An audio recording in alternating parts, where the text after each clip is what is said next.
warahmatullahi wabarakatuh.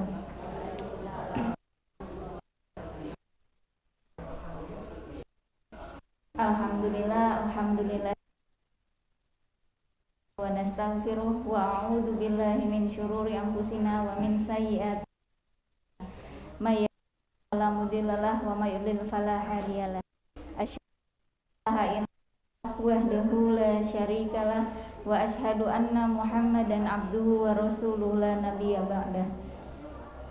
Puji syukur kita haturkan kehadirat Allah Subhanahu wa taala, karena berkat izinnya lah kita masih diberi kesempatan untuk di sini sekaligus untuk sehat kita, menjemput bahagia kita bersama. Salawat beriring salam tak lupa kita panjatkan kepada Nabi Allah, Nabi Muhammad SAW, Nabi akhir zaman, selalu kita tunggu syafaat nanti di yaumil akhir. Ibu-ibu, bapak-bapak hadirin sekalian, sebelum saya memulai sharing pada pagi hari ini, izinkan saya memperkenalkan diri terlebih dahulu. Nama saya Septi Anugraheni, saya salah satu psikolog di Rumah Sakit PKU Muhammadiyah Wonosobo. Sebelum kita memulai sharing hari ini, doa kepada Allah agar kita untuk menjemput kesehatan, untuk ikhtiar kita menjemput kesehatan diridhoi oleh Allah Subhanahu. Billahi minasyaitonirrajim. Bismillahirrahmanirrahim. Allahumma shalli ala Muhammad wa ala ali Muhammad kama shallaita ala Ibrahim wa ala ali Ibrahim. Allahumma rabban nasi azhibil ba'sa ishfi antas safi la shifaa illa shifaa'uka shifaa'an la yughadiru saqama. Allahumma azhibil ba'sa ishfi antas syafi la sifaa illa sifaa sifaa la yughadiru saqaman. Amin. Kita sehat untuk menyebut diri Allah Subhanahu wa taala. Ibu-ibu, bapak-bapak hadirin sekalian yang saya hormati, mengenai tema dia ala Rasulullah dan sahabatnya. Adakah yang paling layak diteladani dalam kehidupan ini selain sahabat-sahabat Rasulullah? Adakah yang paling bahagia ini daripada sahabat Rasulullah? Rasulullah pun bersabda, sebaik-baiknya manusia adalah zamanku dan kemudian setelahnya. Hadis riwayat Bukhari. Dari sabda yang disampaikan oleh Rasulullah ini menyatakan bahwa tidak hanya di zaman Nabi saja akan adanya bahagia, tidak hanya di zaman sahabat Rasulullah saja yang jadi adanya bahagia, namun di zaman setelahnya bisa dapat merasakan. Hadis ini memberikan penegasan yang sangat jelas bahwa umat dimanapun dan kapan harus meneladani para sahabat dalam kehidupan ini, karena para sahabat adalah baik. Di antara sahabat Rasulullah kita fahami bahwa ada yang kaya raya sekali, lalu memudahkan dirinya untuk menderma hartanya, ada yang menderma tenaga, ada yang menderma seluruh harta dan tenaganya untuk Islam pada zaman Rasulullah. Bahkan ada hidup sangat susah tetapi tetap bahagia dalam ketaatan dan ketakwaan. Mereka tetapi kemiskinannya, tetapi malah berpikir bagaimana tidak dalam beramal dengan sahabat-sahabat yang lain yang memiliki kemampuan sedekah. Abu Dzar berkata, beberapa sahabat berkata kepada Rasulullah, wahai Rasulullah, orang-orang kaya itu mengumpulkan banyak pahala. Mereka sholat sebagaimana kami sholat, mereka puasa sebagaimana kami puasa, dan mereka sedekah dengan kelebihan harta mereka. Sementara kami apa? Bersedekah pun kami tidak mampu, kata sahabat Rasulullah. Rasulullah pun menjawab, bukankah Allah menjadikan sesuatu yang bisa kalian sedekahkan? Sesungguhnya setiap tasbih, bacaan subhanallah adalah sedekah. Setiap takbir, bacaan Allahu Akbar adalah sedekah. Setiap tahmid, bacaan alhamdulillah adalah sedekah. Setiap tahlil la ilaha illallah adalah sedekah. menyeru kepada kebajikan pun adalah sedekah, mencegah kemungkaran adalah sedekah, dan hal-hal lainnya yang kita anggap ringan ternyata itu adalah sedekah. Tersenyum dengan sesama muslim adalah sedekah. Jangan kita anggap sedekah adalah dengan harta saja. Dengan kita memperbanyak istighfar, dengan kita memperbanyak bacaan-bacaan tasbih, tahmid dan tahlil itu adalah sedekah. Demikian indah cara pandang para sahabat dalam menjalani kehidupan ini. Mereka tidak pernah iri dengan harta benda atau kekayaan sahabat lain. Mereka khawatir justru bagaimana tidak kalah dalam amal soleh dengan sahabat-sahabat lain yang memiliki kekayaan. Perlu kita ketahui 5 kepribadian sahabat Rasulullah. Dari buku yang sangat fenomenal dengan judul La Tahzan menuliskan bahwa ada 5 hal yang menyebabkan para sahabat disebut sebagai sebaik-baiknya manusia.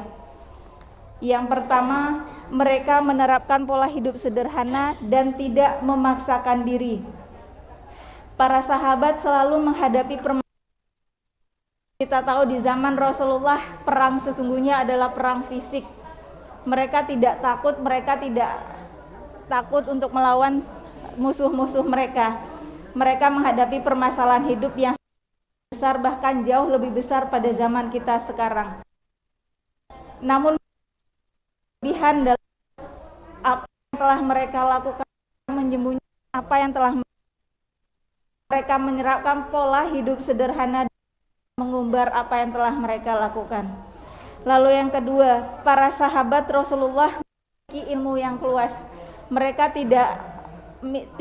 tidak enggan untuk mencari ilmu dimanapun dan kapanpun berada. Mereka mendengarkan ceramah, mendengarkan tausiah, bahkan mendengarkan sharing dari teman-temannya yang lain sekalipun. Sehingga ilmu yang dimiliki sahabat Rasulullah adalah ilmu yang sangat kompeten diamalkan oleh kita semua sekarang. Lalu yang ketiga, bagi para sahabat, amalan hati berat daripada ibadah fisik. Di hati keikhlasan, di hati mereka ada tawakal, ada mendalam kepada Allah. Bagaimana kita tahu kecintaan pada Allah kalau kita tidak menjalani sholat, zakat, namun ibadah hati pun juga lebih baik, jauh dari iri hati, dengki, jauh dari sifat hasud.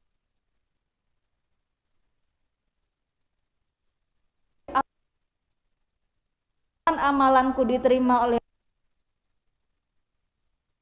ini, dan mereka sengaja mengurangi kenikmatan dunia Allah untuk menikmati dunia, untuk makan banyak. Tidak bagi sahabat-sahabat Rasulullah. Mereka hanya makan secukupnya, mereka menggunakan harta secukupnya, tidak iri terhadap tetangga yang lain yang telah punya A, B, C, D, namun mereka bisa hidup pada hari itu, bisa beribadah apa yang bisa mereka lakukan pada hari itu. Sebagaimana sabda dalam Al-Quran surat Al-Isra 19, barang siapa yang menghendaki kehidupan akhirat dan berusaha ke arah itu dengan sungguh-sungguh sedang dia mukmin, maka mereka itulah orang-orang yang usahanya akan dibalasi oleh Allah Subhanahu wa taala. Dan yang kelima yaitu mereka menempatkan jihad sebagai amalan di atas amalan yang lainnya. Sampai-sampai jihad menjadi tanda, karakter dan moto hidup para sahabat. Pada zaman sahabat jihadnya adalah jihad fisik. Namun pada zaman kita sekarang jihad yang bisa lakukan adalah jihad mempertahankan akidah kita, jihad mempertahankan keimanan kita kepada Allah. Sangat berbeda sekali zaman jihadnya sahabat Rasulullah dengan zaman jihad kita sekarang. Pelan-pelan kita mengajak anak kita untuk menonton hal-hal yang sesungguhnya, hal-hal yang sangat boleh ditonton oleh anak-anak kita. Sehingga zaman kita jihad yaitu menjaga pandangan anak-anak kita, menjaga pendengaran anak-anak kita sesuai dengan tuntutan dan arahan dalam Al-Quran dan sunnahnya.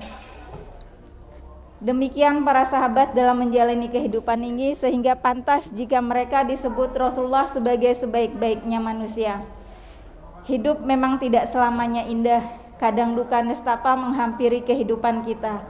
Akan tetapi segelap apapun mendung tebal bergelayut di dalam hati dan pikiran kita, sebagai muslim kita harus tetap kembali, tetap menetapkan hati kita kepada Allah, pasrah kepadanya dengan segala ketulusan iman di dalam hati kita. Niscaya Allah akan menyibakkan mendung-mendung itu dan mengembalikan ketenangan dan ketentraman di dalam hati dan pikiran kita.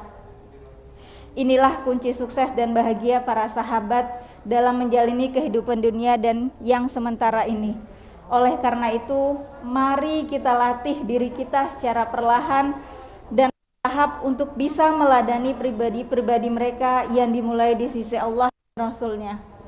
Demikian sedikit yang saya sampaikan kepada hadirin sekalian yang di sini. Semoga apa yang saya sampaikan bisa bermanfaat, bisa kita terapkan sedikit dan konsisten. Akhir kata saya, apabila ada salah saya dalam menyampaikan sharing pada pagi ini, saya mohon maaf. Kepada Allah saya minta ampun. Wassalamualaikum warahmatullahi wabarakatuh.